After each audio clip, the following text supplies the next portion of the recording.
Ndugu zangu, muundo wa serikali, ninakwenda kuunda serikali ya umoja wa kitaifa. Ninaamini wagombea urais tuko 17. Mimi nakuwa 17. Wenzangu nyuma 16. Na kwa kuwa mimi nina uhakika na kwenda kushinda, nimewaahidi kabisa Tanzania wote na wenzangu wale, na kwenda kuunda serikali ya umoja wa kitaifa. Kwa hiyo nitakachokifanya, huyu Mama Samia ambaye ndio rais wa sasa, sina ni mgombea, kwa naye nitampa ajira kwenye serikali yangu. Tunaelewana? Ila isipokuwa Mama Samia, kwa sababu sie ni rais, haruhusiwi tena kuwa waziri, ila viko vyeo ambavyo vinaruhusiwa kupewa. Kwa kuwa nimebaini na nimepata ushahidi wa kutosha, Mama Samia ni mbobevu kwenye masuala matatu. Jambo la kwanza, Mama Samia ni mbobevu kwenye masuala ya diplomasia ya kimataifa. Jambo la pili, ni mbobevu kwenye diplomasia ya kiuchumi, na jambo la tatu, ni mbobevu kwenye diplomasia ya kisiasa. Sasa madawati yako matatu, na mimi madawati nitakuwa nayo pale Ikulu.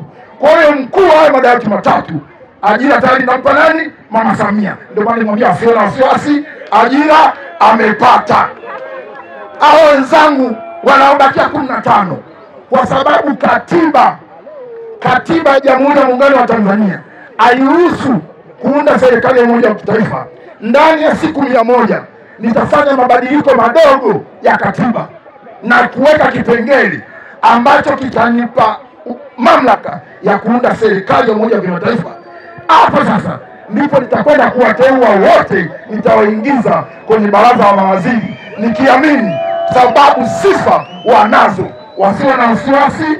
Ajira chini ya serikali yangu mimi wamepata, na nishaanza kufanya mazungumzo na wengine, na wao wameona joto langu mimi, vipaumbele vyangu jinsi vinavyoshine kwa wananchi.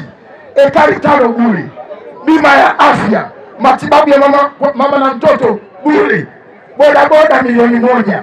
Sasa mshahara kima cha chini 600,000. Tunaenda kufuta kikokotoo. Sasa kuna Mtanzania gani anahitaji haya ninayotaka?